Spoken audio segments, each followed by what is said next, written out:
যদি আমাদের কন্টেন্টগুলো আপনাদের ভালো লাগে তবে অবশ্যই লাইক করুন, শেয়ার করুন এবং চ্যানেলকে সাবস্ক্রাইব করুন। সাবস্ক্রাইব করার পরে বেল আইকনটি অবশ্যই দিয়ে রাখবেন যাতে আগামী সমস্ত ভিডিওর নোটিফিকেশন আপনাদের কাছে পৌঁছে যায়। আপনি তো জানেন যে আমি কুম্ভতে গিয়েছিলাম। কুম্ভ মেলাতে আমি যখন প্রথম দিনকার যখন পুণ্য স্নানটা যখন সারলাম, তো আমি চুপচাপ এমনি গঙ্গার তীরেই বসছিলাম। হঠাৎ করে একজন সাধু হিন্দিতে বলছে, মা তুই বড় রোগা হয়ে গেছিস, তুই তো আগে কত মোটা সোটা ছিলিস। বলে উনি সবাইকে বলছে চিন্তা করিস না, মা আবার মোটা হবেন, পুরো গঙ্গায় গঙ্গা হয়ে যাবে, পুরো গঙ্গায় গঙ্গা হয়ে যাবে বলে উনি হাত তুলে নাচতে নাচতে নাচতে নাচতে উনি ভিড়ের মধ্যে চলে গেলেন। এবারে কেউ তার কথা পাত্তা দিল না, কেউ দিল, কেউ। কিন্তু আমার মনে হলো আমার মানে মাথায় কেউ বোধহয় একটা বাজ ফেললো, কারণ আমি তো বুঝতে পারলাম যে গঙ্গায় গঙ্গা বলতে উনি কি বোঝালেন। গঙ্গা মোটা হবেন, মা মোটা হবেন মানে তাহার বিস্তার বাড়বে, বিস্তার লাভ করবে, প্রসারিত হবে, মানে সে সাংঘাতিক। মানে এখন আমরা যে গঙ্গা দেখি, মানে ভাগীরথী যে গঙ্গা এনেছিলেন সে অনেক বড় এবং সে অনেক বিরাট ছিল। এখন তো গঙ্গায় চড়া পড়তে পড়তে অনেক ছোট হয়ে গেছে। আগে গঙ্গা অনেক বড় ছিল, তার প্রসার বা বিস্তারও অনেক বেশি ছিল। তো সেটা তো হতেই পারে, অস্বাভাবিক কিছু না। যেটা সাধু, যেটা ওনারা তো প্রকৃতির সঙ্গে থাকেন, প্রকৃতির অনেক ভাষা ওনারা বুঝতে পারেন। এছাড়া আধ্যাত্মিক স্পিরিচুয়ালিটি একটা ব্যাপার আছে, সেটা যদি নাও মানি, আমি দেখেছি সাধু সন্তরা, ভারতীয় সাধু সন্তরা, তারা প্রকৃতির সঙ্গে থাকেন, ওনারা প্রকৃতির ভাষা বুঝতে পারেন।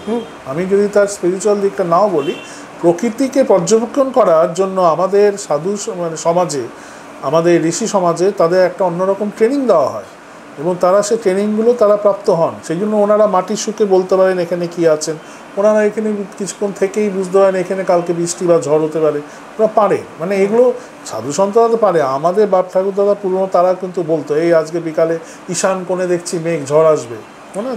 একটা প্রবাদ রয়েছে না, আব্দুল মাঝি। হ্যাঁ, আব্দুল মাঝি। তিনি কি, তিনি তো প্রকৃতির সন্তান, তাই তো।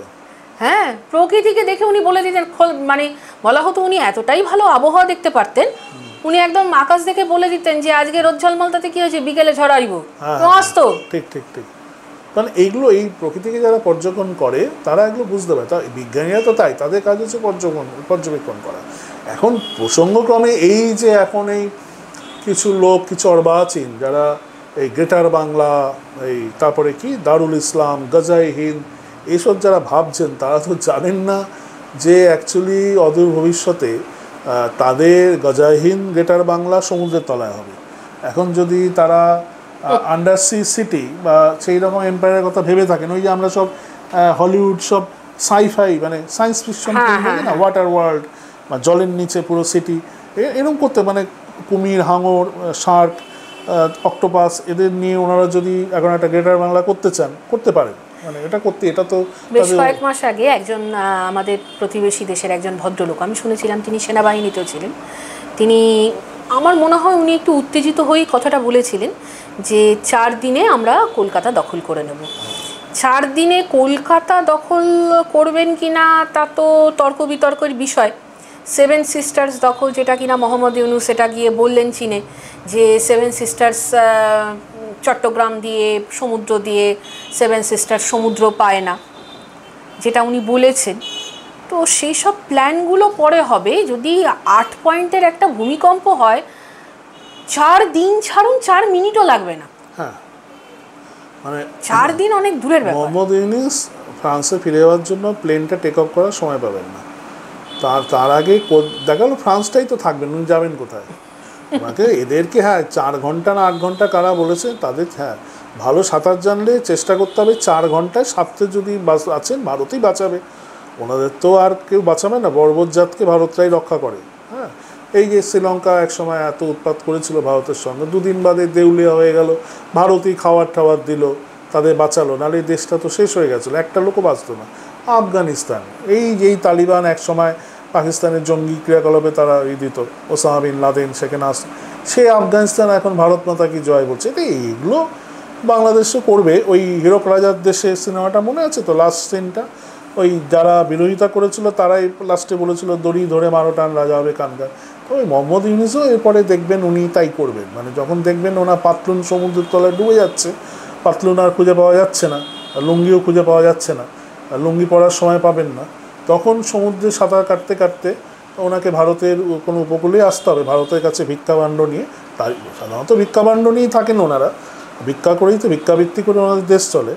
আর ওই কয়েকটা গ্লিসারিন সাবান আর কয়েকটা ওই কী যেন ফুড আর কিছু কোল্ড ড্রিঙ্কস ছাড়া, ওই কিছু ওই বিস্কুট ছাড়া তো কিছু তৈরি হয় না বলে। আর যাও একটা যমুনা সেতু, তাও ভারতীয় ইঞ্জিনিয়াররা বানিয়েছিল।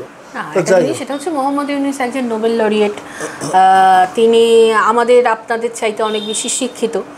হ্যাঁ, অবশ্যই যদি ওনার মতন একজন লোক যদি সমন্বয়কে থাকেন, সেটা যে কোনো দেশই গর্ব করবেন। আমি তো চাই উনি, ওনার কন্যা, এরা বংশ পরম্পরায় বাংলাদেশকে দেখুক, হ্যাঁ, ওনাকে সামলাক। মানে আমার মতে পিতা, তার কন্যা, এরা যদি বাংলাদেশের ইয়েতে আসীন হন, তাতে আমি মনে করি বাংলাদেশ যেরকম, তাতে বাংলাদেশের লাভই হবে, তাতে কোনো ক্ষতি হবে না। আমি কারোর ক্ষতি চাই না, আমরা কোনোদিনই চাই না, আমরা বলছি যে এরকম সম্ভাবনা হলে তখন ভারত ছাড়া তো বাংলাদেশের সকল যারা ভারত বিরোধিতা করছে, হ্যাঁ, ভারত বাংলায় কিন্তু তাদের মধ্যে বহু মানুষ আছে বাংলাদেশে যারা এগুলো চান না, ভারতের সঙ্গে মানে মিত্রতাই চান, মৈত্রীবার্তাই দেন, আমাদের সঙ্গে মিলেমিশেই থাকতে চান। তবে সেই সংখ্যাটা কম, বেশিটাই হচ্ছে তারা হয়তো এটা পার্ট অফ জিও পলিটিক্স হতে পারে, বা বিদেশি কোনো শক্তির প্ররোচনায় হতে পারে, সে চীন হোক, পাকিস্তান হোক, যারই হোক।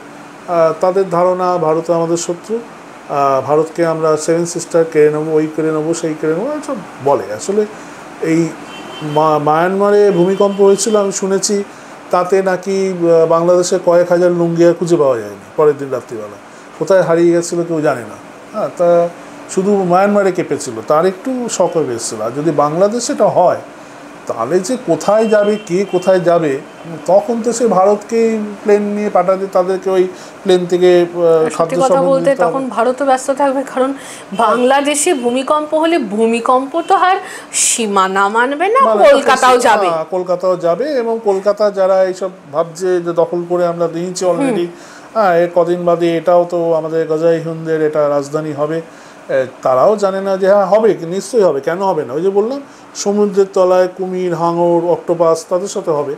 হ্যাঁ, তা ভারত তো এখন মোটামুটি মঙ্গলে চলে গেছে, চন্দ্রে চলে গেছে, মঙ্গলে পৌঁছে যাবে কদিন বাদে, হয়তো চন্দ্রে উপনিবেশ করবে। তখনই কিছু প্রজাতি থাকবে পৃথিবীতে, থাকবে কিছু প্রজাতি থাকবে যারা ওই ডাইনোসরাস যদি আবার এসে যায়, ঘুরে আসতেও পারে, কারণ একটা গবেষণা চলছে তো, কখন কোন ক্লোনিংয়ের সিস্টেমে একটা ডাইনোসরাস তার কলোনি হয়ে গেল। এই ডাইনোসরাস, অক্টোপাস, সাপ, বড় প্রজাতির হাঙর, কুমির, এদের সঙ্গে এই প্রজাতিরা মারপিট করবে, ওদের সঙ্গে কামড়াকামড়ি করবে। এই যারা এই পক্ষ সেই পক্ষ বলে, তা ওদের তো একটা সময় কাটানোর সময়, ওদের তো কোনো কাজ থাকবে না, ওরা তো কাঁচা মাংস খাবে, তখনও আগেও খেত, গাছে ছাল বাকল পড়বে, এই বাংলাদেশ হোক, পাকিস্তানি হোক, এরা এগুলো করার জন্য পৃথিবীতে। কারণ কি হবে, এদেরকে আমরা একটা ওই দেখা গেলো আমরা তখন স্পেস সিটিতে থাকবো, এমন একটা সময় আসবে যে এটা কিন্তু বিজ্ঞান সমাজ মেনেই নিয়েছে যে পৃথিবীতে সম্ভবত আর হয়তো 500 বছরের পর আর বাসযোগ্যই থাকবে না, মানে পৃথিবীর পরিবেশ তারও অনেক কম, হয়তো 100-150 বছরের মধ্যে। তখন অল্টারনেটিভ নেক্সট ডেস্টিনেশন কি হবে না, আমাদের স্পেস সিটি। মানে ভারতবর্ষ এখন স্পেস সিটির কথা ভাবছে, ভারতবর্ষ স্পেস সিটি ভাবছে না, অলরেডি শুরু করে দিয়েছে। ভারত তো ওই মানে ওই একটা টিনের কোনো মাচা এনে রকেটের মতো লেগিয়ে চীনের থেকে একটা মেশিন ইঞ্জিন লাগিয়ে এই দেখো আমি ঘাউড়ে বানিয়েছি, এরকম তো বলে না। ভারত না বলে করে বলে দেয় আমরা করেছি, এটা ভারত এরকম একটা দেশ। তা ভারত যেটা আগে, যেটা অ্যাকচুয়ালি গোপন প্রজেক্ট রাশিয়া আমেরিকা করতো, অ্যাকচুয়ালি এই প্রজেক্টটা নিয়ে আমেরিকার একটা গোপন বই, যেটা দেখবেন অদ্ভুতভাবে এলিয়েন থিওরি নিয়ে লেখা আছে। এটা অ্যাকচুয়ালি এলিয়েন থিওরি কিছু না, প্রজেক্ট ব্লু বুক। এই প্রজেক্ট ব্লু বুকের মধ্যে এটা আছে, উইকিলিক্সে সেটা ফাঁস হয়েছিল এক সময়, যে অ্যাকচুয়ালি এই যে আমেরিকা রাশিয়া বিগ ফাইভ মিলে কী চেষ্টা করছে, ওরা জানে যে পৃথিবী আর বেশি দিন মানুষের বসবাসযোগ্য থাকবে না, তাহলে আমাদের একটা বিকল্প একটা আমাদের মানুষের ডেস্টিনেশন কী হবে না, স্পেস সিটি বা মহাকাশ নগরী। এই মহাকাশ নগরীগুলো হয়তো প্রথমে চাঁদে হবে, এটা দু রকম, একটা সারফেসে একটা স্পেসে। তো সারফেস বলতে অবশ্যই মঙ্গল এবং চাঁদকে ধরা হবে, এবং সেখানে এখন ওই জন্যই এখন পৃথিবীর সব শক্তি চীন, ভারত গেছে, এবার দেখো চীনও যাচ্ছে, আমেরিকা, রাশিয়া সবাই যাচ্ছে। ওখানে ঝান্ডা কাটতে হবে, দখল নিতে হবে। মানে এখন পৃথিবী সাম্রাজ্য না, এখন সোলার সিস্টেমে প্ল্যানেটারি এই অন্যান্য গ্রহ সেই দখলের পালা চলবে এবার। এখন আর পৃথিবীর জমি দখলের লড়াই, এই যারা বড় বড় প্রজাতি কাঁচা মাংস খায়, সাপ ব্যাং এই বাংলাদেশে কিছু বড় বড়, পাকিস্তানে, তারা এখনও ওই পৃথিবীর ম্যাপকে বাড়ানো নিয়ে স্বপ্ন দেখবে। কিন্তু পৃথিবীর যারা উন্নত সভ্যতা তারা এখন ভাববে আমরা মঙ্গলে, বৃহস্পতিতে, শনিতে, মহাকাশে আমরা আমাদের সাম্রাজ্য বিস্তার করবো। এমনকি এরপরে এই সোলার সিস্টেম ছেড়ে অন্য সোলার সিস্টেম আমরা হয়তো অ্যান্ড্রোমিডা গ্যালাক্সি বা আমাদের প্রক্সিমা সেন্টারি, নেক্সট আমাদের যে সবচেয়ে কাছের তারা, সেই কাছে চলে যাব, সেই কোনো একটা গ্রহে আমরা যাব। এটা ভারত, মানে সুসভ্য দেশ যারা, তারা এখন এইগুলো, তারা পৃথিবীতে সাম্রাজ্য। এই জন্য তো আমাদের প্রধানমন্ত্রী বলেছিল যে এখন আর বিস্তারবাদ এখন দরকার নেই, এখন বিকাশবাদ। বিকাশ মানে কোথায়? বিকাশ মানে ভারতে না, স্পেসে।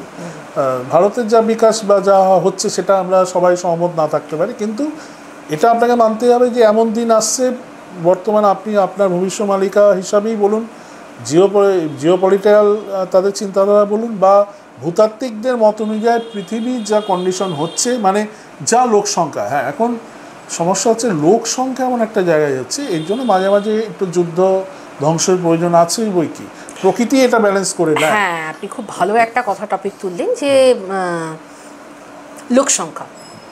কিছুদিন আগে আপনি আর আমি আলোচনা করছিলাম যে আপনি বলছিলেন এত বড় ধ্বংস কেবলমাত্র যুদ্ধের দ্বারা সম্ভব না, যে ধরুন 1000 কোটি কাছাকাছি চলে গেছে আমাদের, হ্যাঁ, জনসংখ্যা, তো যুদ্ধ দ্বারা সত্যি সম্ভব না, বিরাট বড় প্রাকৃতিক বিপর্যয় হবে অবশ্যই।